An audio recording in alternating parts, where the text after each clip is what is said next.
cher invité Miss Jézil, qui va nous faire une présentation, une séance plénière peu transversale, qui ressort du cadre classique de nos activités dans le cadre du Congrès tunisien de mécanique. Donc, Miss Jézil, pour ceux qui ne connaissent pas, est président de TAPC.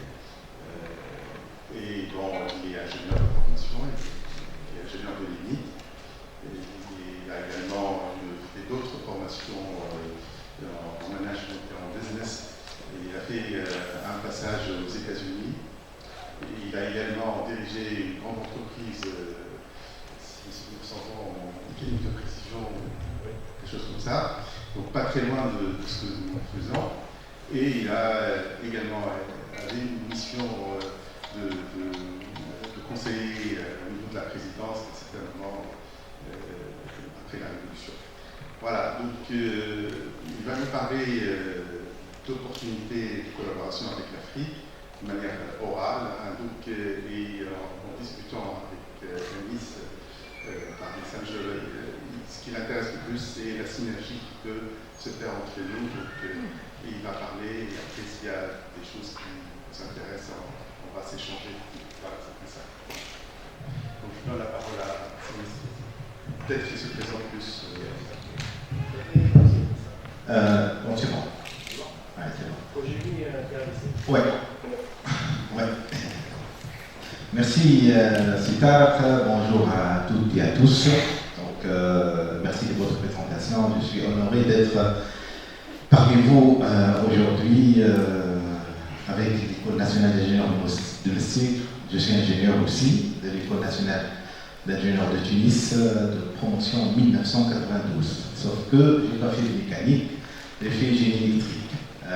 Mais ma première expérience, comme disait cher Amital, comme par hasard, j'ai démarré dans la mécanique de précision. Donc j'ai dirigé, la première boîte que j'ai dirigée, c'était vraiment dans la mécanique de précision, l'usinage, le fraisage, l'électrification, ainsi de suite. Donc pour vous dire que l'ingénieur, certes, il fait des études, mais parfois le sort fait que il peut travailler dans d'autres métiers, dans d'autres secteurs.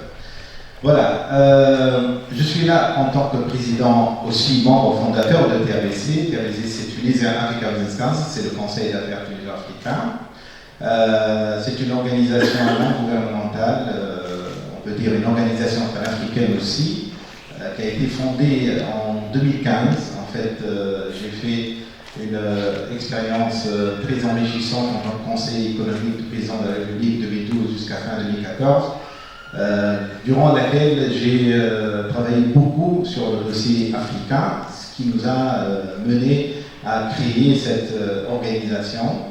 Et nous sommes fiers de dire qu'au bout de 8 années d'activité, on a hissé cette organisation parmi les organisations leaders en Tunisie dans le domaine de l'accompagnement des opérateurs économiques en Afrique et aussi parmi les organisations qui étaient aussi les plus dynamiques en Tunisie. Alors, durant nos 8 années d'activité, nous avons fait plusieurs missions en Afrique subsaharienne.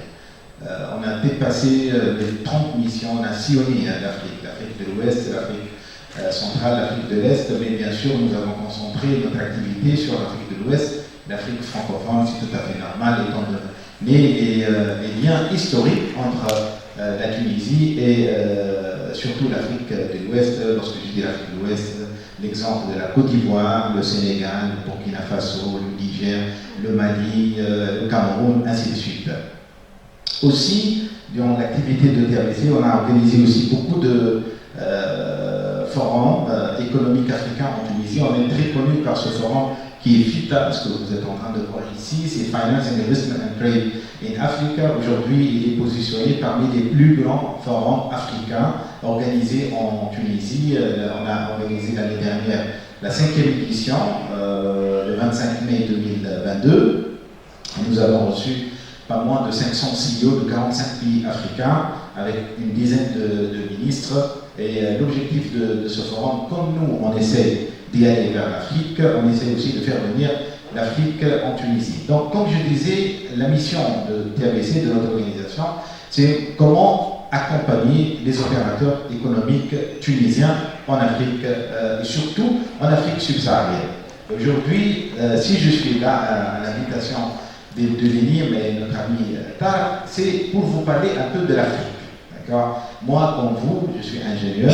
Il y a parmi vous ici qui sont en fin d'études, ou bien ils ont terminé les études, en doctorat, ou bien déjà, mais qui n'ont pas une idée très précise sur l'Afrique, sur son potentiel, sur pourquoi aujourd'hui beaucoup de, on peut dire, puissance mondiale s'arrache ce continent-là. Qu'est-ce qui se passe au niveau de l'Afrique? Donc, j'essaierai, durant mon intervention, j'espère, avec bien sûr les questions que vous allez poser, vous donner une idée sur le futur de notre continent. D'accord? Certes, la situation actuelle n'est pas très, on peut dire sur le plan économique, très intéressante pour les Tunisiens à court terme. Mais sur le long terme, vous allez comprendre que c'est vraiment le futur de la Tunisie se jouera sur le continent africain.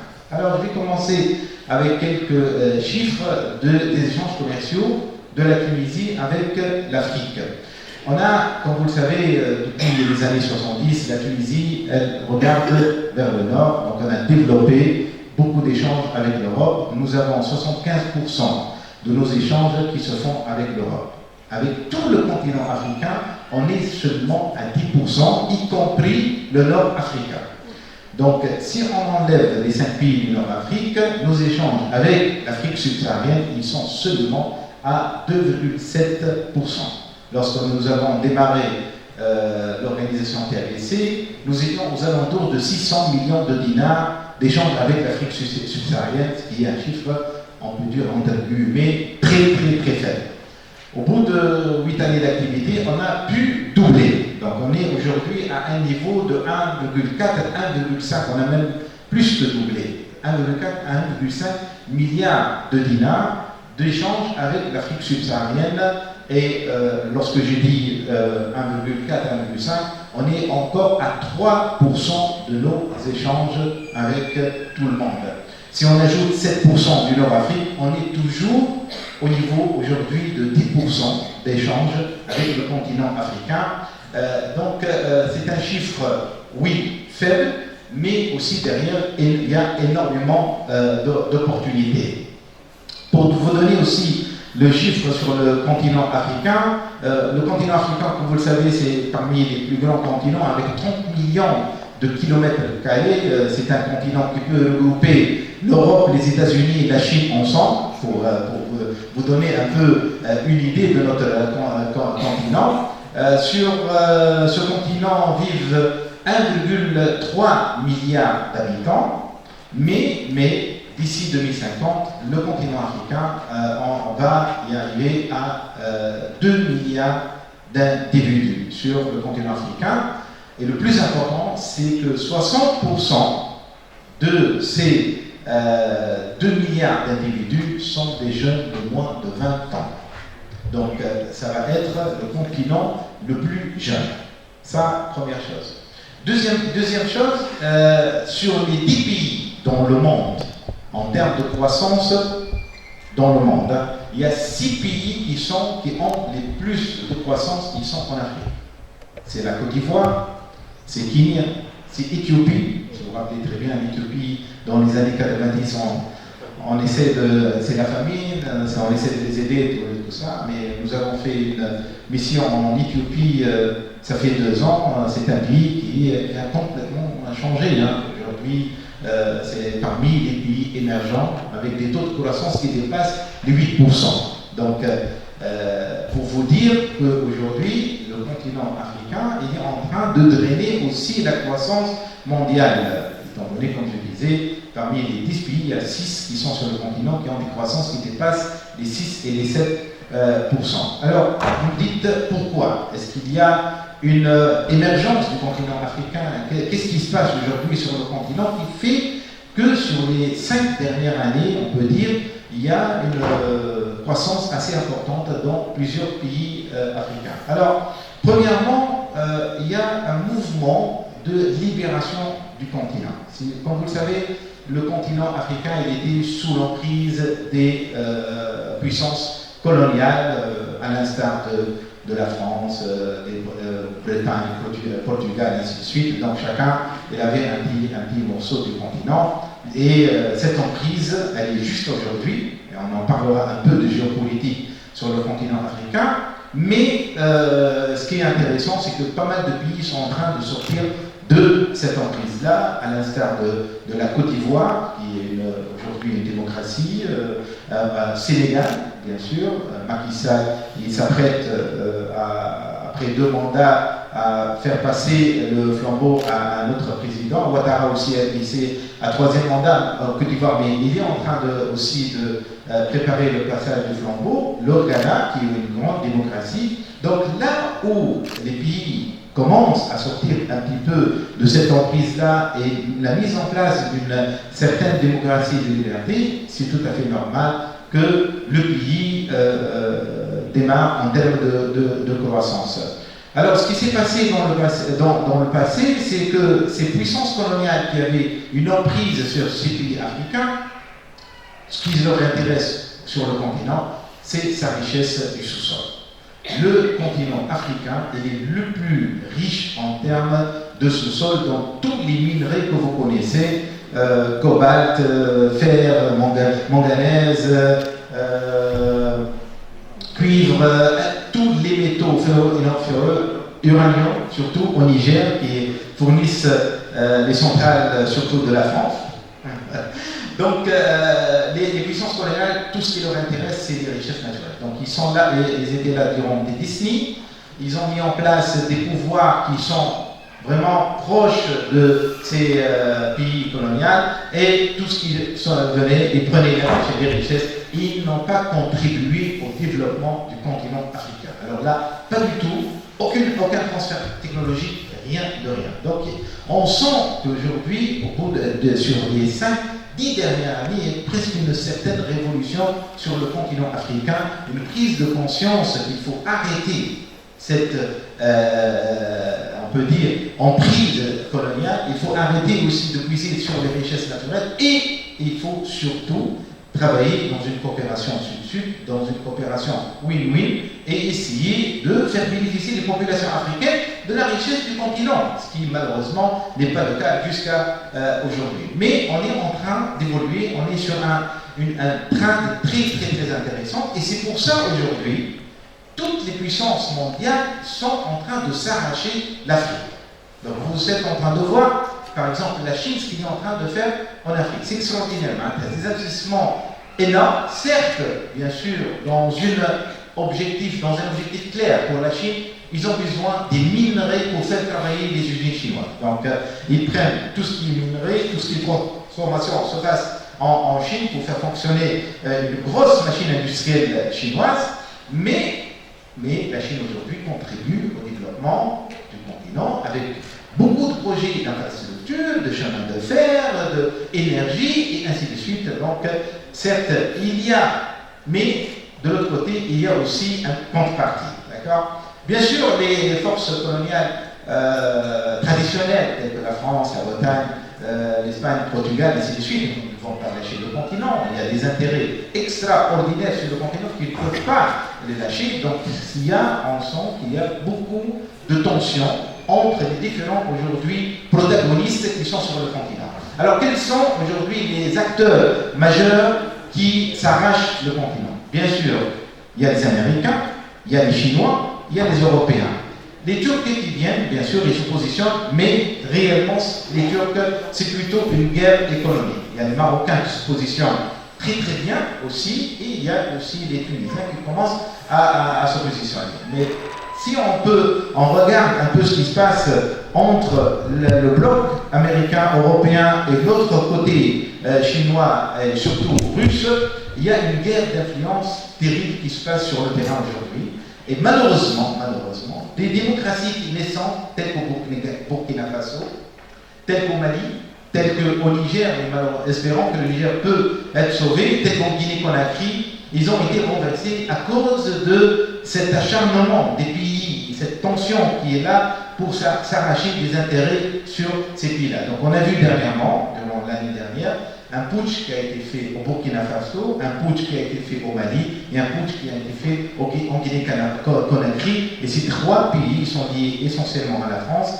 Et c'est les Russes qui sont en train, à travers Wagner et beaucoup, ils sont en train de s'imposer réellement. Donc il y a une vraie guerre économique actuelle qui est sur le continent africain. Et les Africains, à travers bien sûr l'Union africaine, essaient de s'en sortir par rapport à cette guerre d'influence, essaient aussi surtout de trouver un moyen de gagner aussi en termes de développement économique pour le continent.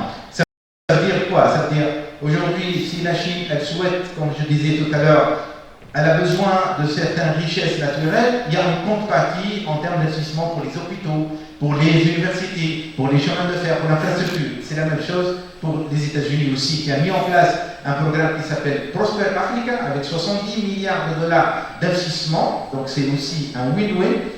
Les Allemands qui se positionnent de plus en plus sur le continent africain, alors que 3-4 ans, l'Allemagne n'a jamais touché au continent, n'avait jamais d'intérêt sur le continent. Elle a mis en place un très grand programme qui s'appelle Compact Africa. Aujourd'hui, la GIZ est en train de faire un très grand travail en Tunisie pour essayer d'accompagner les opérateurs économiques tunisiens, mais surtout, essayer d'avoir l'information nécessaire pour les entreprises allemandes et comment les positionner sur le continent africain. Maintenant, je vais revenir, on va sortir un peu de la géopolitique et ce qui se passe en termes de guerre d'influence économique sur le continent, pour revenir un petit peu sur la Tunisie et quel est un petit peu dans ce positionnement global, mondial, où est-ce que la Tunisie peut, où est-ce que nous avons pu gagner? Où il n'est jamais notre trou? Sur quel segment, sur quel marché? Alors, durant les 8 années d'activité de TABC, comme je disais, on a sillonné un peu l'Afrique avec 35 missions dans 35 pays africains. Les secteurs là où on a pu réellement s'introduire, premièrement, c'est au niveau des bureaux d'études et d'ingénierie. Certainement, vous entendez parler de Comet Engineering, de studies qui sont les Big Three aujourd'hui et qui sont parmi les bureaux d'études, on peut dire, même sur le plan, on les compare avec même les Chinois, Européens et Américains, ils sont parmi les bureaux d'études les plus influents en Afrique et ceux qui ont le plus de marché sur le continent africain. Sur le plan infrastructure aussi, beaucoup de sociétés tunisiennes se sont imposées, et je donne l'exemple essentiellement de Sorobat, certainement vous avez parlé, qui a commencé en 2012 avec la première autoroute entre Abidjan et Yamoussoukro, à peu près 150 km, et un investissement de 150 millions de dollars, un investissement très important, très réussi, et qui a donné à Sorobat, un exemple d'entreprise tunisienne, de rayonner sur l'Afrique de l'Ouest, sur 8 ou bien 9 pays. Aujourd'hui, il opère au Burkina Faso, au Cameroun, au Mali, ainsi de suite, et il emploie aux alentours de 1000 ingénieurs tunisiens au niveau de ces 8 pays. Troisième secteur très important qui est en train de vraiment d'avancer en Afrique subsaharienne, et l'a percé, c'est l'agroalimentaire. Vous savez, nous avons une industrie agro-business très intéressante et pas mal d'entreprises tunisiennes. Donc, vous avez vu un peu durant cette crise de 2 semaines, peut-être on en parlera rapidement, des campagnes de boycott de Randa, de Sikam, de Jadid, ainsi de suite. Donc tous ces produits-là, aujourd'hui, vous les trouvez à Dakar, vous les trouvez sur les supermarchés à Abidjan, à Ouagadougou, à Bamako, ainsi de suite. Les Tunisiens, ils ont su réellement se positionner aussi sur ce secteur-là.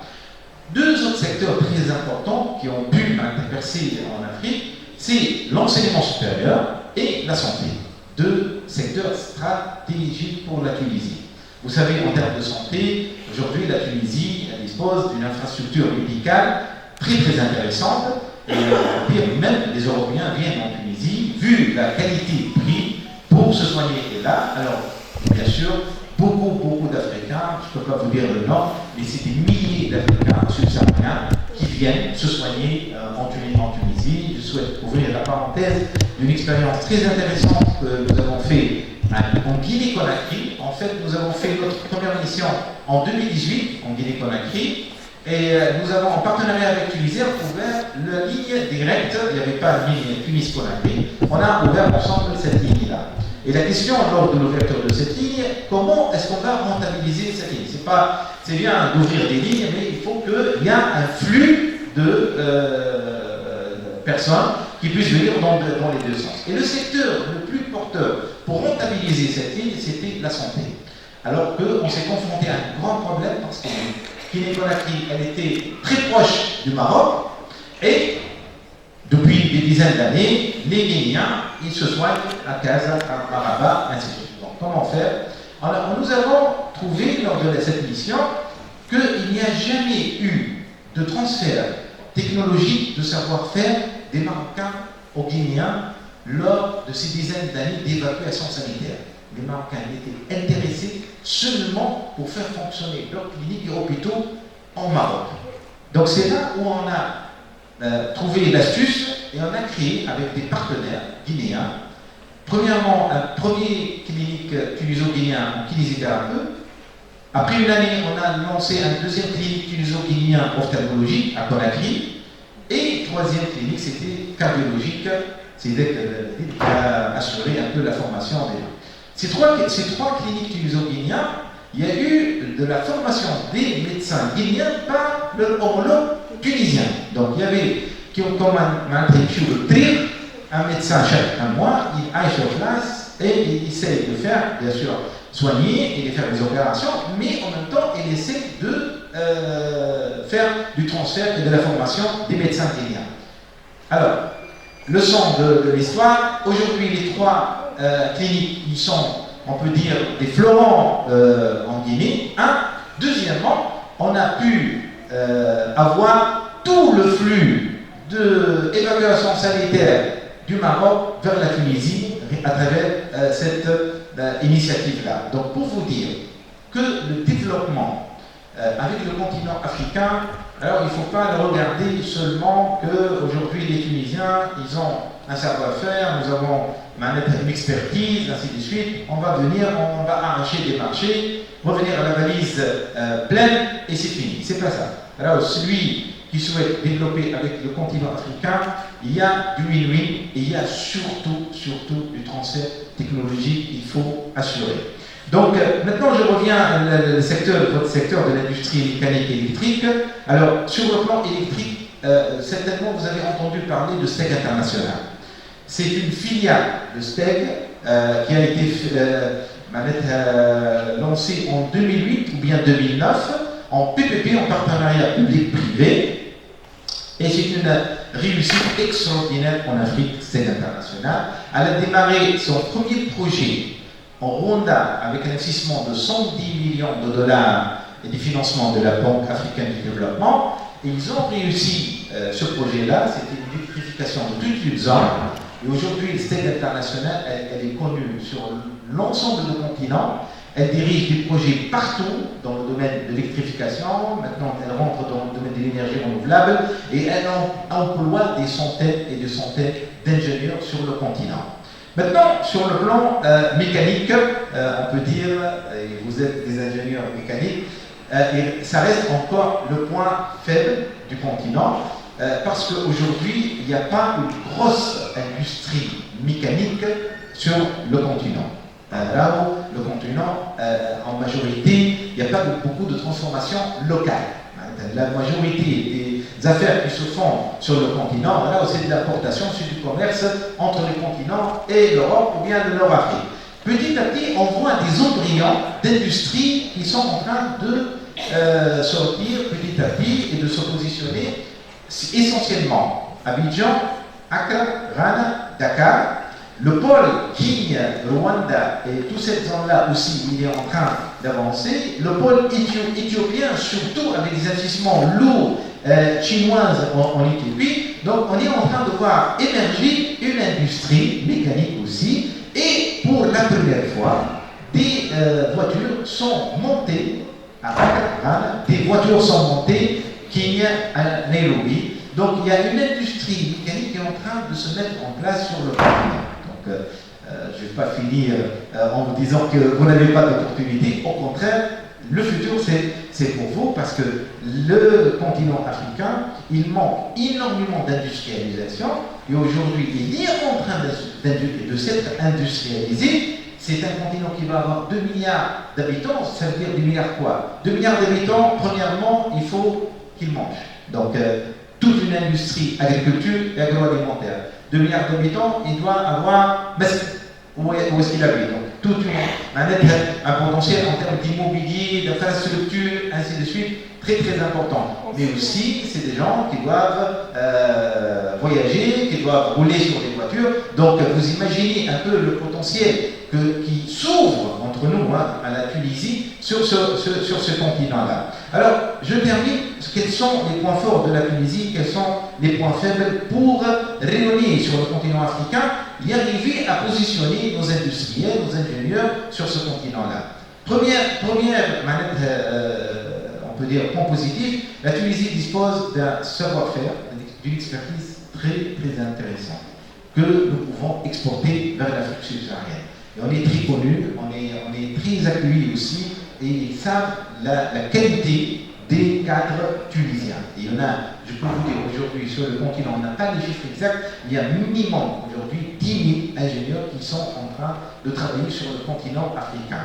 Donc ça, point positif. Les points négatifs qui n'ont pas permis à la Tunisie d'y aller très vite dans son positionnement en Afrique, comme on est en train de le voir par rapport au Maroc, c'est malheureusement, Tunisair, elle dessert seulement 8 destinations, ce qui est très peu. Comparé à Maroc, ils sont sur 34 destinations.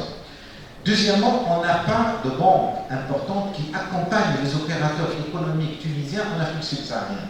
Il y a lorsqu'on compare avec le Maroc, Wafa Bank of Africa, qui a été racheté par BMCE, une banque marocaine. Il y a 3 banques et BCE qui sont des mastodontes marocains.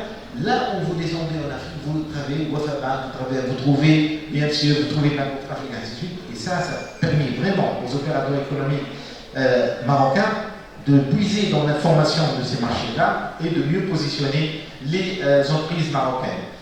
Troisième point faible pour la Tunisie, un manque de déploiement diplomatique. C'est-à-dire nous sommes sur 8 ambassades seulement, ou bien je pense 9. Dernièrement, on a ouvert une ambassade à Nairobi. Donc lorsqu'on compare d'autres, la Turquie par exemple, qui sont sur presque une 50aine de pays, ou bien le Maroc qui est aujourd'hui avec 40 ambassades, on est encore très loin. Et c'est très important d'avoir ambassade, d'avoir tout un staff de l'ambassade, surtout en termes de conseil économique, pour nous aider sur place, sur les visas, sur les informations sur le marché, sur les opportunités, ainsi de suite.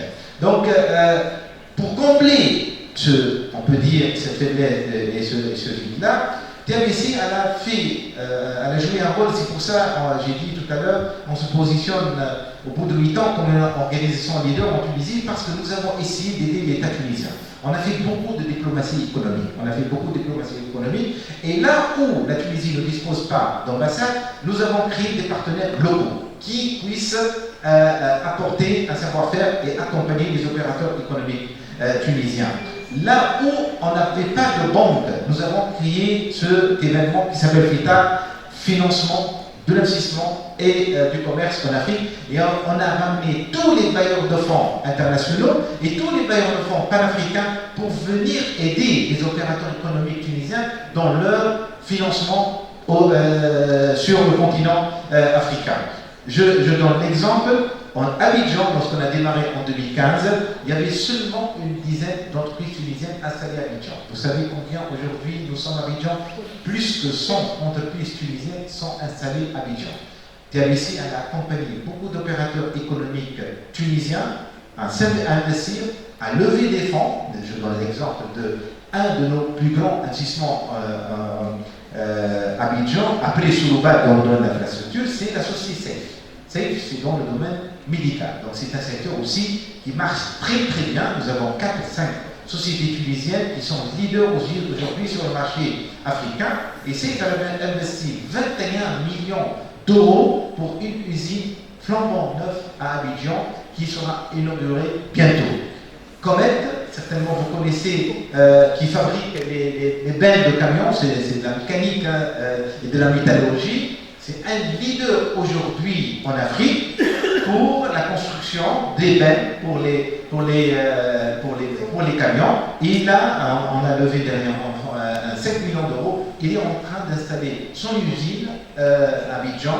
Vous me dites pourquoi il installe son usine à Abidjan tant qu'il a son usine en Tunisie, tenant compte du volume, tenant compte du coût de transport. Parfois, c'est plus intéressant pour les industriels tunisiens d'y aller sur place et de mettre en place une petite unité, même de montage. Donc, il envoie les pièces en vrac, il assure le montage sur place, que d'envoyer des pièces finies. Donc, j'ai donné 2 exemples seulement. Il y a le groupe aussi Sokibat, qui est un leader dans le domaine de la sidérurgie, qui est en train de s'installer à Abidjan pour rayonner sur un peu l'Afrique de l'Ouest. Je termine avec Comesa et Zlekaf. Alors, Zlekaf, c'est la zone de libre-échange continentale. Elle concerne les 54 pays africains.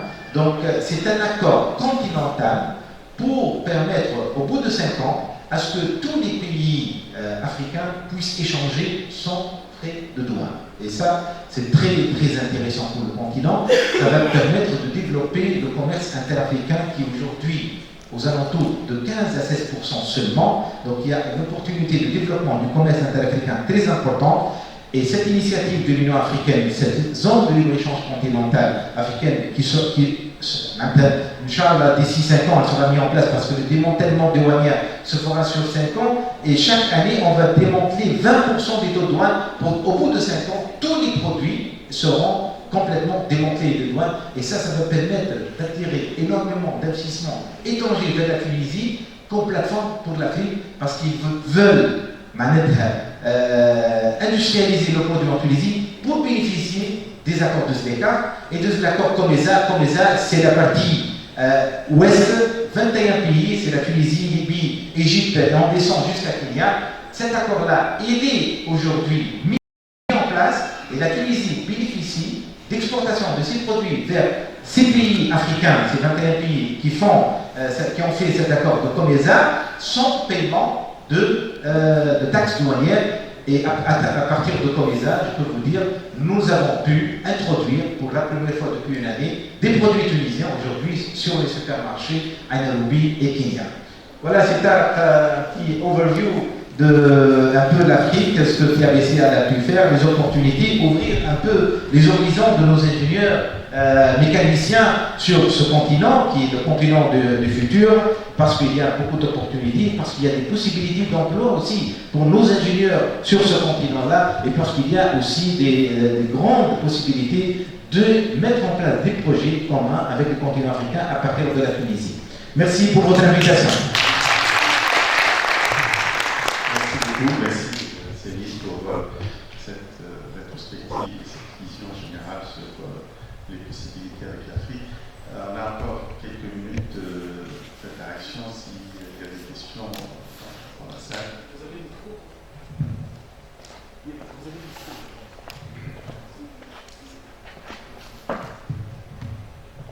C'est bien ici ?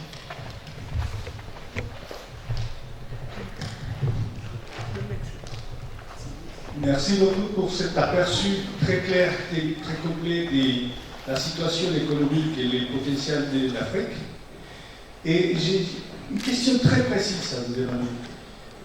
S'il fallait donner un conseil, une recommandation aux directeurs, professeurs des différentes universités qui sont présentes ici, qu'est-ce que vous leur diriez? Dans quelle direction ils doivent regarder? Continuer comme ils sont maintenant? Regarder ailleurs? Qu'est-ce qu'il faut qu'ils fassent dès maintenant? Merci, monsieur Alice Jazzy. Alors, moi, j'aurais une petite question. Enfin, j'en ai deux, mais ça va être un peu bref. Tout d'abord, on parle de montage ou mise en place d'usines en Afrique, ce qui est très bien, encourager ça. Mais que dit-on de la main-d'œuvre, de la qualité qualifiée ou pas sur place? Ou alors, est-ce qu'il faut compter sur la main-d'œuvre qui sera transportée de la Tunisie vers l'Afrique? Ou est-ce qu'on garde les avantages? C'était ma première question. Ma deuxième question, alors je sais pas, peut-être que vous en avez parlé au départ, mais je n'étais pas là. À quel point les petites problématiques récentes, on va dire sociopolitiques, influencent-elles les projets actuels déjà? Si on ne veut pas parler, avant de parler de projets futurs. Oui. Le projet bien sûr Tunisie Afrique. Et merci. Alors, si vous permettez, je vais, pour ne pas oublier les trois questions, pour commencer, première question très intéressante sur, effectivement, cette industrialisation du continent africain et de ces pays africains, elle doit aussi y aller avec la formation des opérateurs, des techniciens, des mécaniciens, de la maintenance, ainsi de suite. Donc, bien sûr, madame, ces pays-là, ils sont en train de mettre en place des programmes de coopération. Et même la Tunisie, à travers notre ministère de l'Emploi et de la Formation professionnelle, elle a beaucoup de programmes de coopération technique avec ces pays-là. Donc ces gens-là sont en train d'être formés par des Tunisiens, par des Marocains, par des Européens, par des Chinois, par des Américains. C'est tout à fait normal. Mais l'exemple, les entreprises tunisiennes aujourd'hui qui sont en train d'installer leur industrie en Abidjan. Le démarrage, c'est toujours avec les Tunisiens, pour être clair. Donc les cadres, les ingénieurs, ceux qui s'occupent de la maintenance des équipements, on commence avec les Tunisiens, les opérateurs spécialisés, les techniciens, c'est des Ivoiriens, et au fur et à mesure, il y a de la formation des ingénieurs sur place, des techniciens. Ce que je peux vous dire aussi, c'est des gens qui apprennent très vite. Donc ne vous en faites pas, là où certains pays africains vont dépasser la Tunisie si on reste à ce rythme-là. Ce qu'ils sont en train de faire, c'est extraordinaire. Libye, elle est en train de connaître une émergence de certains pays exceptionnels. Donc la capacité d'apprentissage de certains pays, elle est très très forte.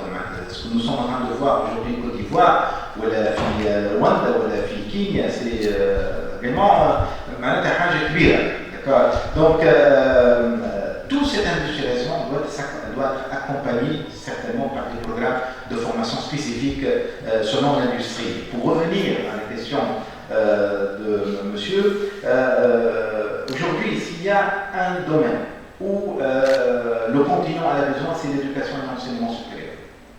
C'est un besoin extraordinaire et la Tunisie peut jouer un rôle très important. Et d'ailleurs, PABC, conscient de ce rôle-là, nous avons organisé 2 éditions, la 3e édition bientôt, et ça va être à Monastir ou bien à Sousse, c'est Tunisian African Empowerment Forum. C'est un forum dédié à la formation professionnelle et l'enseignement supérieur, parce qu'aujourd'hui, malgré ce qui se passe en Afrique, le taux d'éducation ne dépasse même pas 10%. Vous imaginez le marge de progression que nous avons si nous, on se déploie en tant que Tunisiens pour aider ce continent sur le plan éducation, formation professionnelle et enseignement supérieur. D'ailleurs, les universités privées tunisiennes, comme vous le savez, il y a aujourd'hui aux alentours de 8 000, 9 000 étudiants subsahariens en Tunisie. Puis 2 000 les universités étatiques et je pense entre 5 000 et 6 000 les universités privées, ce qui est très peu, très peu. Le Maroc, en 2011-2012, elle était à 9 000 étudiants. Nous étions à 12 000. Aujourd'hui, le Maroc, ils sont à 27 000 étudiants subsahariens. Donc, ils ont mis en place toute une politique pour attirer les étudiants, que ce soit en termes de visa électronique, de facilitation des cartes de séjour, ainsi de suite. Et nous, malheureusement, comme vous le savez, il y a beaucoup encore de lourdeurs administratives, des problématiques au niveau de livraison de cartes de séjour. Donc, il y a beaucoup de choses à faire. Donc, on est capable, même les universités étatiques, ils sont capables d'absorber nettement plus des étudiants supérieurs. Donc, il faut travailler sur comment attirer, premièrement, les étudiants supérieurs, parce que c'est nos ambassadeurs. ونأكد لكم الأغلبية بتاعهم c'est des filles et de garçons, de ministres, de conseillers, de cadets, c'est des gens qui sont très bien placés parce qu'ils viennent ici. C'est pas pour eux, c'est la Tunisie en termes d'éducation, c'est l'Europe là. Et lorsqu'ils reviennent, ils gardent toujours un souvenir de la Tunisie et peuvent être réellement nos ambassadeurs, ce qui est le cas pour des milliers et des milliers d'étudiants. Comme le cas, s'il y a, oui. Merci pour ces éclairages, merci de m'avoir partagé tout ce que vous savez sur la relation entre l'Afrique. Mais vous avez commencé par dire que l'Afrique intéresse tout le monde. En termes stratégiques, il peut y avoir de la bagarre. Comment vous voyez que les États-Unis, la Russie, la Chine, avec leur puissance, essaient d'utiliser ça, infiltrer ce drame, parce que c'est ce que vous présentez. C'est comme c'est la conquête des deux hommes, il y a des blancs dans le Far West. Oui, bon, écoutez, c'est ça. Vraiment, il y a effectivement des opportunités pour les enseignants. Mais il faut trouver le moyen pérenne qui va calmer aussi les autres pays. Ça sort des compétences, je me pose des questions. Absolument. Écoutez, j'ai parlé tout à l'heure qu'il y a réellement une vraie guerre économique sur le continent à travers ces puissances-là. Et entre nous, la guerre économique, c'est pas seulement sur le continent africain. On est en train de le voir au niveau de l'Ukraine aujourd'hui. Ce qui se passe, c'est très grave. Les répercussions sont néfastes sur nous, sur l'économie tunisienne, sur ce que nous sommes en train de subir en termes d'inflation. Ça vient de là-bas.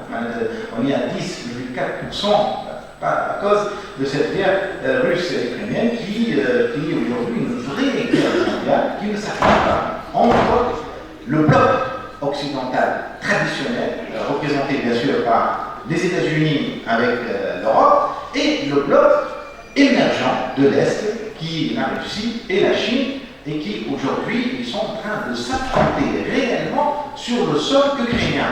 Mais ces deux blocs aussi sont en train de s'affronter sur ce que peut-être beaucoup ne savent pas, ils sont en train de s'affronter réellement sur le continent africain. Alors oui, ça fait mal et c'est extraordinaire.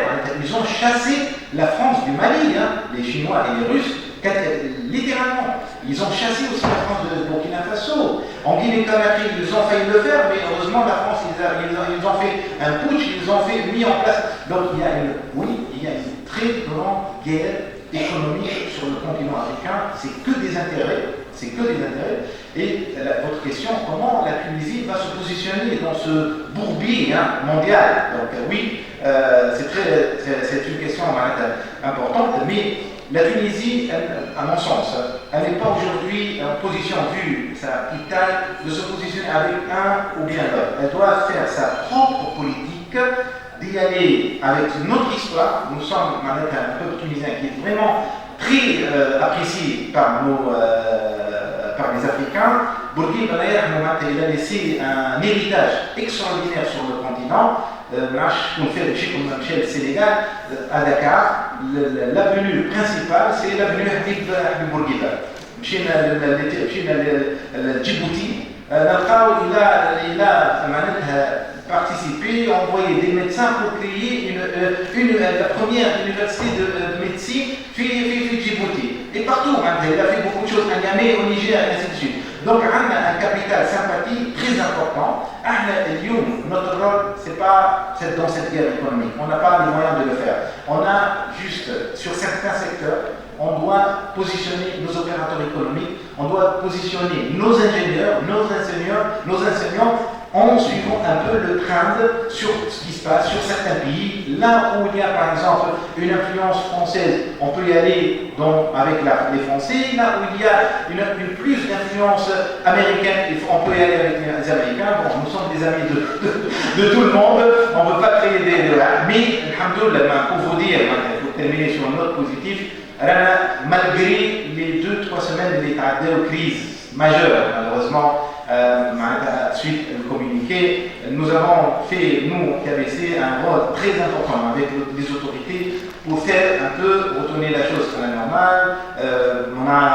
Personnellement, j'ai visité tous les ambassadeurs subsahariens accrédités en Tunisie. Nous avons intervenu pour recevoir le président de Guinée-Bissau par le président de la République et donner un message de fraternité et de solidarité. Inch'Allah, je pense qu'elle va passer. Les choses se calment. Les étudiants subsahariens, ils ont repris les cours ce lundi. On n'a pas vu aucune agression dernièrement. Donc, je pense d'ici quelques mois, l'image sera redorée de la Tunisie et nous pouvons vraiment capitaliser sur ce capital sympathie des Tunisiens pour développer nos opérateurs économiques, nos ingénieurs, nos enseignants sur ce beau continent. Merci beaucoup. Merci, merci beaucoup. Applaudissements.